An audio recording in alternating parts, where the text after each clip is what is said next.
এই intelligence branch, এই police প্রশাসন অনিতা দেওয়ানের ঘটনা ঘটার পরে ৪৮ ঘন্টার ভিতর মূল অভিযুক্ত ১৪ জনকে গ্রেপ্তার করেছিল। তাদের ভিতর একজন নাবালক ছিল বলে জুভিনাইল কোর্টে তার বিচার হয়েছিল, বাকি ১৩ জন যাবজ্জীবন কারাদণ্ডে দণ্ডিত হয়েছিল বামফ্রন্ট সরকারের সময়। যে অনিতা দেওয়ানের কথা মাঝে মাঝেই টেলিভিশনে তৃণমূলের লোকেরা উল্লেখ করেন, কিন্তু এটা বলেন না যে তার সমস্ত অপরাধী গ্রেপ্তার হয়েছিল, ১৪ জনের ১৪ জন। কিন্তু কামদুনির মূল অপরাধী গ্রেপ্তার হলো না। মনীশ শুক্লার মূল অপরাধী গ্রেপ্তার হলো না। কামারহাটি থেকে ব্যারাকপুর আর এদিকে নিমতাটা ইনক্লুড। আমি বললাম আমি এই যে গুলি চলা, এই যে শিল্পাঞ্চল নিয়ে মারামারি, আমি অমিতাভ নন্দী, তারপরে ব্যারাকপুরের সিপিআইএমের এমপি ছিলেন তিনি, তারপরে এই আজকের আমলের অর্জুন সিং এরা, আমি বলছি এই আমল, এই আমল থেকে বদলে তৃণমূলের আমল এলো, অবস্থা তো পরিবর্তন হলো না, গুলিও চলছে, দখলদারিও চলছে। এটা কি, এটা কবে শেষ? মানে অবস্থার তো পরিবর্তন হলো না, মানে অবস্থা এরকম ছিল নাকি? অমিতাভ নন্দী কিংবা তরিত্তবদার যখন এমপি ছিলেন তখন এরকম গুলি চলার ঘটনা ঘটতো নাকি? গুলি চলতো না, শিল্পাঞ্চলে বারবার একটা ঝামেলা। শিল্পাঞ্চলে ঝামেলা মানে শ্রমিকরা শ্রমিকদের ন্যায্য দাবিতে আন্দোলন করত। তাই শ্রমিকরা শ্রমিকদের ন্যায্য দাবিতে আন্দোলন করবে কিংবা আপনি আপনার দাবিতে আন্দোলন করবেন, তার সঙ্গে ঝামেলার সম্পর্ক কী? আন্দোলন মানে কি ঝামেলা?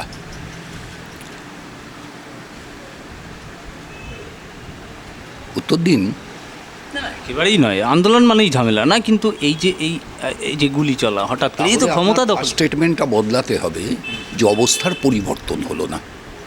আপনাকে মানতে হবে যে শান্তিপূর্ণ অবস্থান ছিল সেই শান্তিপূর্ণ অবস্থান আজকে একটা অরাজক অবস্থায়, প্রত্যেক দিন অশান্তির সম্ভাবনা নিয়ে, প্রত্যেক দিন বোমা গুলি বন্দুকের পাহাড় প্রমাণ ব্যবহারের মধ্যে এসে পর্যবসিত হয়েছে। এবং এর দায় এবং দায়িত্ব নিশ্চিতভাবেই বর্তমান সরকারকেই গ্রহণ করতে হবে।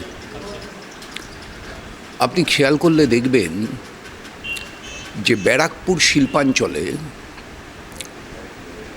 মনীশ শুক্লা মারা গেলেন। তিনি প্রথমে তৃণমূল ছিলেন, পরে অর্জুন সিংয়ের অনুগামী হয়েছিলেন অর্জুন সিং বিজেপিতে যোগদানের পরে। আজ পর্যন্ত কিন্তু মনীশ শুক্লা হত্যার যে মূল অভিযুক্ত, তার বাবা যার নামে এফআইআর করেছিলেন, সেই মূল অভিযুক্তকে একবারও জেরা করা হয়নি টিল ডেট আজ পর্যন্ত। কেন? এই যে রথতলার মোড়ে ব্যারাকপুর নিবাসী ব্যবসায়ী, তার গাড়ি লক্ষ্য করে গুলি চলল। আজ পর্যন্ত পুলিশ সিসিটিভিতে একটা মোটর সাইকেলের ছবি দেখেছে ছাড়া আর কিছু বলতে পারল না। সেই মোটর সাইকেলটা কার, কে তার মালিক, মোটর সাইকেলটা কোথায় গেল? শোনা গেল সেটা পানিহাটির বিধায়ক নির্মল ঘোষের বাড়ির সামনে রেল লাইনের পাড়ে পাওয়া গেছে। এই মোটর সাইকেলটা না আর একটা মোটর সাইকেল, আমি নিশ্চিত বলতে পারছি না।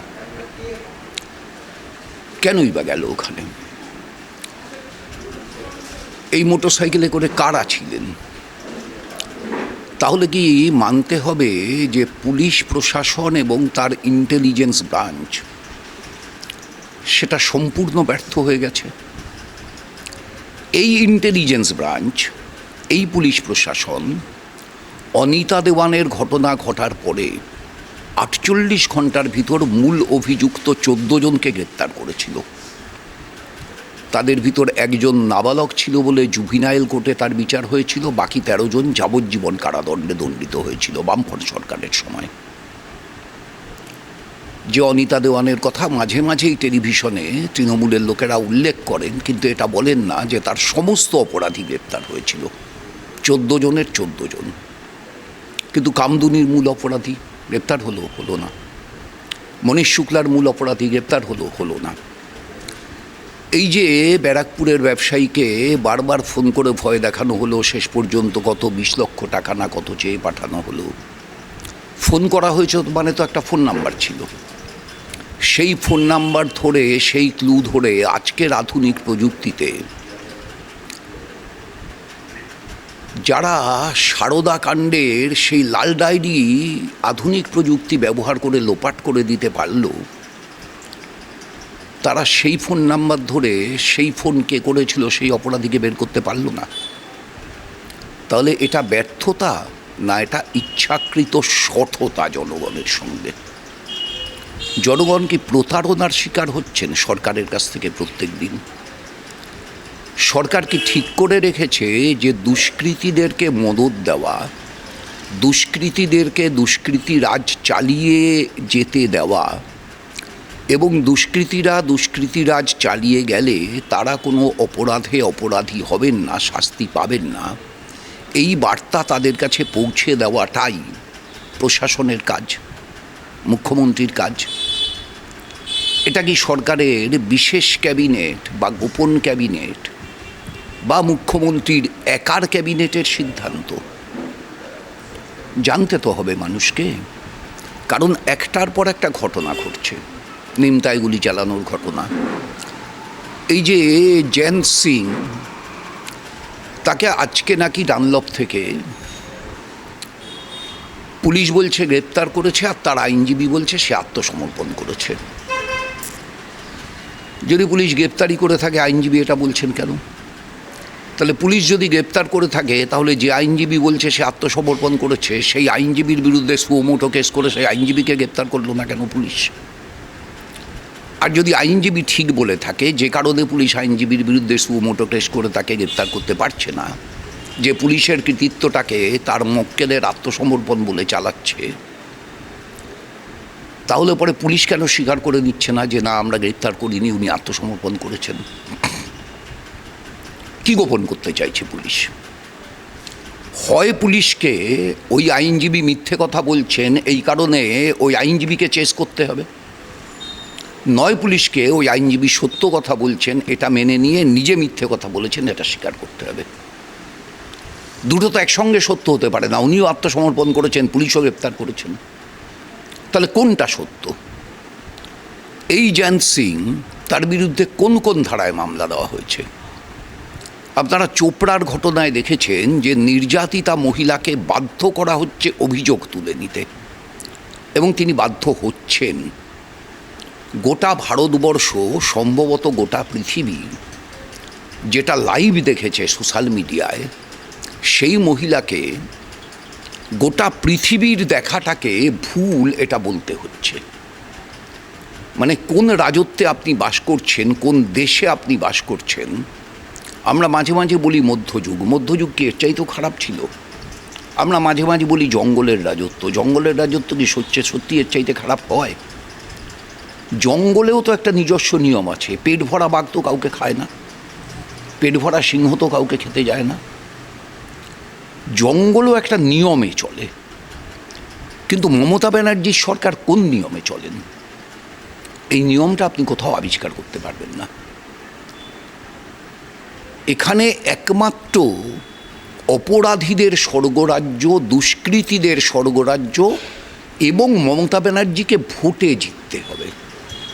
7 খুন মাপ 29টা আসন পেয়েছেন, আমরা জিতেছি, আমরা বিজয়ী। 21শে জুলাই বিজয় সমাবেশ হবে। কিন্তু আজকেই হিঙ্গলগঞ্জে একজন মানুষ, তার জব কার্ড আছে কিন্তু তিনি একদিনও কোনো কাজ করেননি। ন্যাচারালি তার অ্যাকাউন্টে কোনো টাকা ঢোকার কথা না, তার অ্যাকাউন্টে টাকা ঢুকেছে। সেই ভদ্রলোক, তিনি সৎ মানুষ, ভালো মানুষ, তিনি এই টাকাটা ভুল ঢুকেছে এটা প্রকাশ্যে বলছেন, এবং বলছেন তিনি সরকারকে এই টাকাটা ফেরত দেবেন সরকারি নিয়মে। সেটাই আইন, সেটাই হওয়া উচিত। কিন্তু ওখানকার সুপারভাইজার বলছেন না, টাকাটা তাকে ক্যাশ দিতে হবে, মানে লোকটাকে টাকাটা ক্যাশ তুলতে হবে। যে মুহূর্তে ক্যাশ তুললো সেই মুহূর্তে লোকটা কাজ করেছে এটা বেরিয়ে গেল, তাহলে লোকটাকে অসৎ হতে হবে। মমতা ব্যানার্জির সরকারের একটি নির্দিষ্ট পঞ্চায়েতের সুপারভাইজার একটি লোককে বাধ্য করছে অসৎ হতে,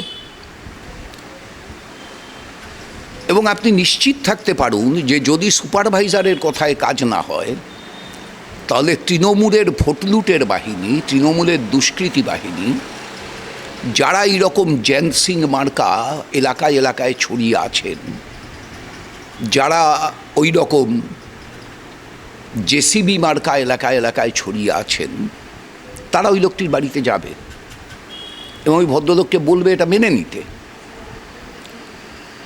এবং আখেরে আলটিমেটলি হয়তো চোপড়ার নির্যাতিতার মতো ওই ভদ্রলোকও বাধ্য হবেন তৃণমূলের এই রুলিংয়ের কাছে আত্মসমর্পণ করতে। কত বড় অপমান ভাবুন তো। একটা মানুষ হিসাবে আপনি সৎ এইটা প্রমাণ করার কোনো অধিকার নেই। আপনি তো চুরি চাননি, আপনি তো টাকাটা চাননি, আপনি কাজ করেননি। আপনি নিজের মুখে বলছেন আমি কাজ করিনি, আমার অ্যাকাউন্টে টাকাটা ভুল ঢুকেছে, আমি সেইভাবেই সরকারকে টাকাটা ফেরত দেব। কিন্তু তৃণমূল বলছে টাকাটা তাকে তুলতে হবে এবং তুলে সেই টাকাটার ভাগ দিতে হবে। আমি বহুদিন ধরে কথাটা বলে আসছি যে 100 দিনের কাজ হচ্ছে এ রাজ্যের সবচাইতে বড় দুর্নীতি। লক্ষ লক্ষ জব কার্ডে বছরের পর বছর ধরে টাকা উঠেছে, যে জব কার্ডের কোনো অস্তিত্ব নেই, কিংবা যে জব কার্ড মালিকগুলোর কোনো অস্তিত্ব নেই। তাহলে কেন্দ্রীয় বঞ্চনার অভিযোগ তুলে মুখ্যমন্ত্রী দিল্লিতে, এটাই তো মুখ্যমন্ত্রীর নাটক। এই যে ভুয়ো জব কার্ড, এই ভুয়ো জব কার্ড তো ধরা পড়েছে এই রাজ্যে,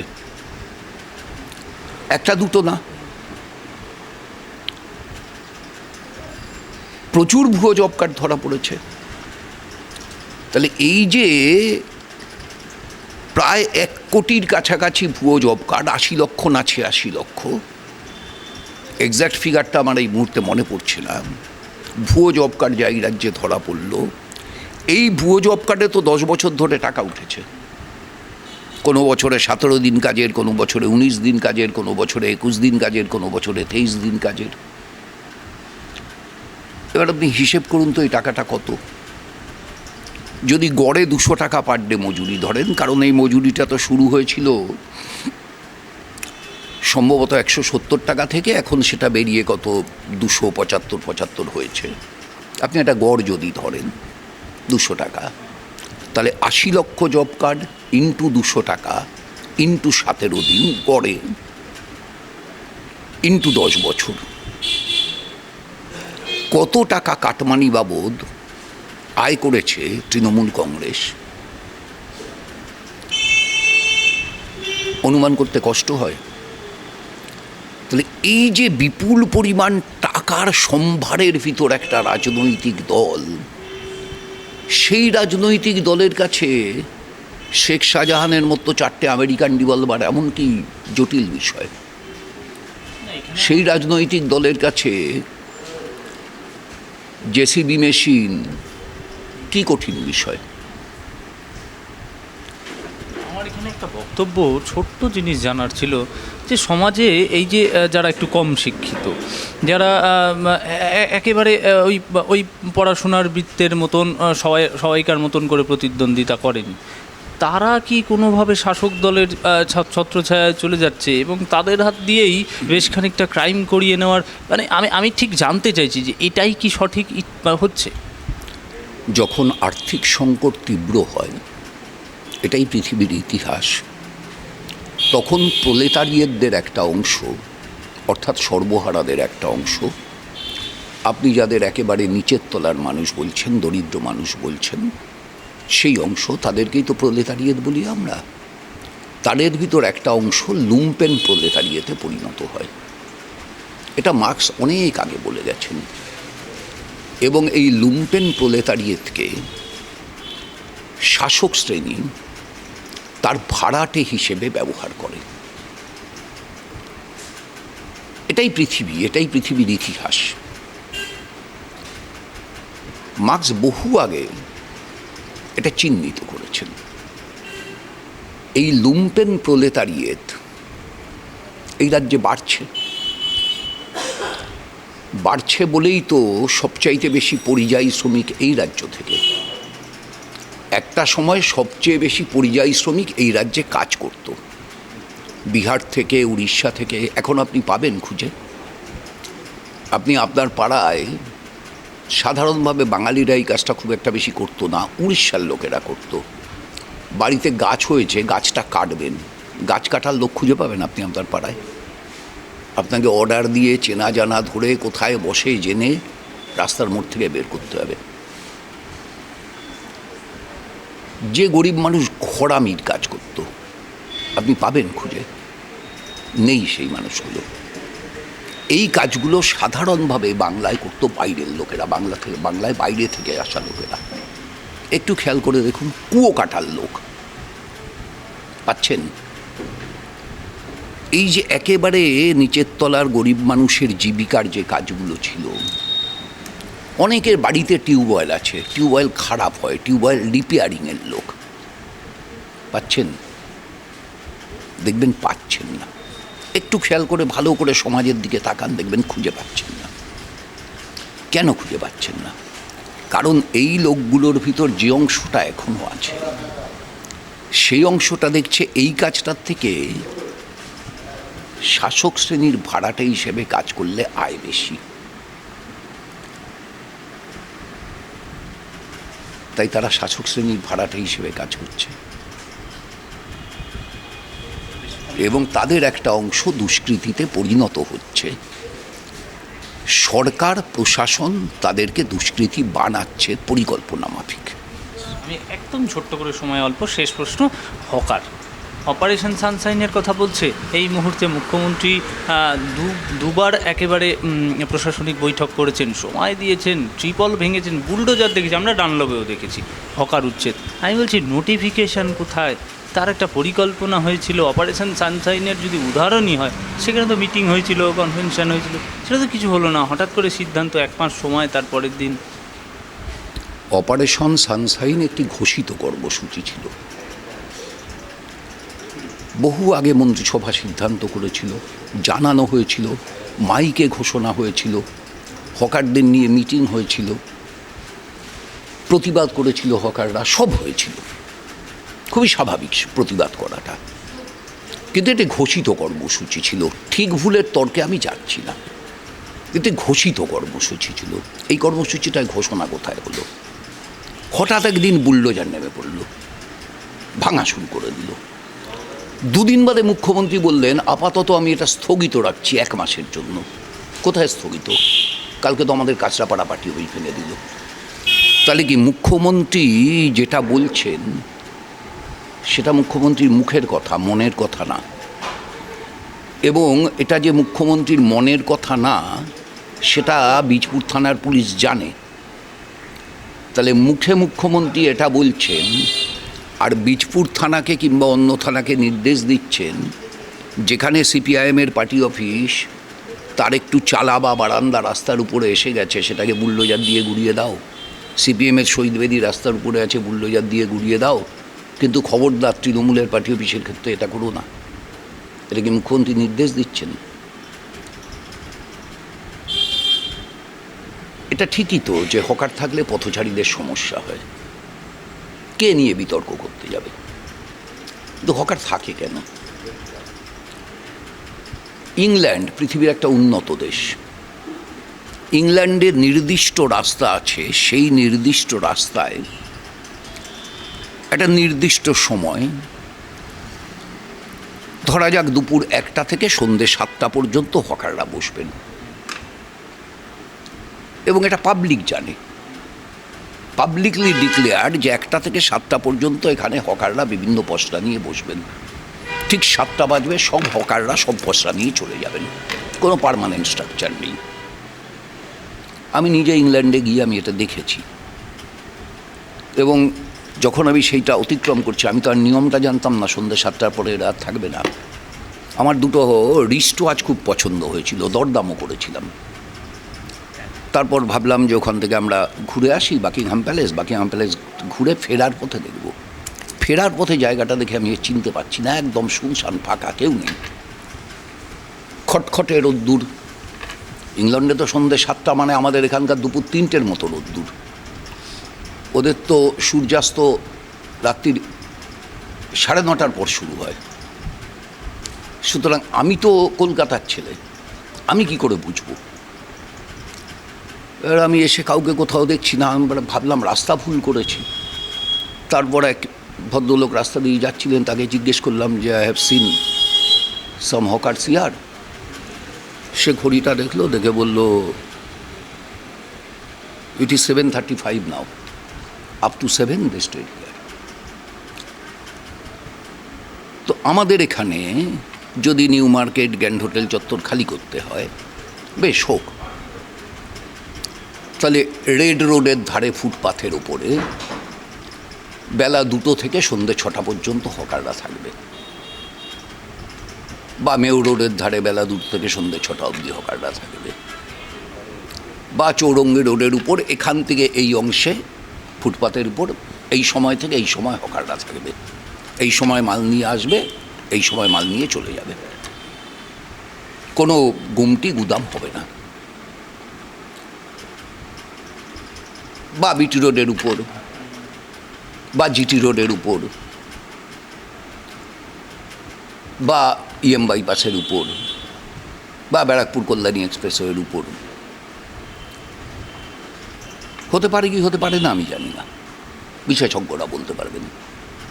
কিন্তু আমার কথা হচ্ছে যে তুমি একটা বিকল্প ব্যবস্থা না করে এই যে হাজার হাজার লক্ষ লক্ষ মানুষ, তুমিই তো বক্তৃতা করে বলেছিলে চাকরি বাকরি নেই চারদিকে, একটা কেটলি নিন, কেটলি ভর্তি করে চা বানান, বিস্কুট নিন,